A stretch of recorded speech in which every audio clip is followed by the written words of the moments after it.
बिस्मिल्लाहिर्रहमानिर्रहीम। वज़ सामीन अस्सलामु अलैकुम। आज का जो हमारा अमल है, ये अमल बहुत ही ज़्यादा मुजर्रब तरीन अमल है, बहुत ही सख्त तरीन अमल है, बहुत ख़ास अमल है।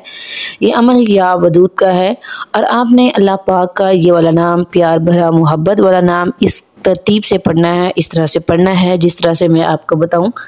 अगर आप अल्लाह पाक का ये नाम इस तरह से पढ़ेंगे जिस तरह से मैं आपको बताऊं, तो इंशाअल्लाह आप जिस किसी इंसान का भी नाम लेंगे उसके दिल में आपकी मोहब्बत ज़रूर पैदा हो जाएगी।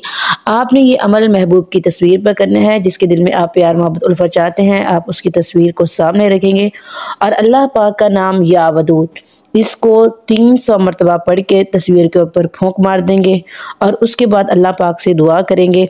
इंशाअल्लाह उस इंसान के दिल में बहुत ज़्यादा प्यार मोहब्बत उल्फत पैदा हो जाएगी। मज़े सामीन, आपने इस अमल को नमाज फ़जर के बाद करना है। फ़जर की नमाज जब आप अदा कर चुके हों तो उसके बाद वहीं बैठे बैठे आपने ये वाला वजीफ़ा करना है मज़े सामीन। और इसके बाद आपने क्या करना है, आपने अल्लाह पाक से दुआ करनी है नहायत इज़्ज़ो इनकसारी से। सिर्फ जायज़ मकसद के लिए इस अमल को करना है, जायज़ रिश्तों में मोहब्बत पैदा करने के लिए, नाजायज़ मकसद के लिए आपने इसको नहीं करना।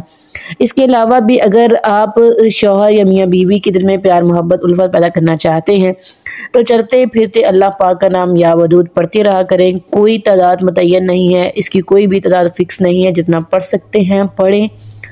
इस तरह से खाने वाली या पीने वाली चीज़ पर दम करके पिला दें, खिला दें आसानी के साथ, जैसे आप कर सकते हैं वैसे कर लें। इंशाअल्लाह ऐसी मोहब्बत पैदा होगी कि हर कोई मिसाल देगा। ये था आज का हमारा मुख्तसर सा अमल। उम्मीद करती हूँ कि आपको पसंद आया होगा। अगर अमल पसंद है, वीडियो को लाइक करें, शेयर करें और हमारे चैनल को ज़रूर सब्सक्राइब करें। Thanks for watching. व आखिर दावाना अनिल हम्दुलिल्लाहि रब्बिल आलमीन।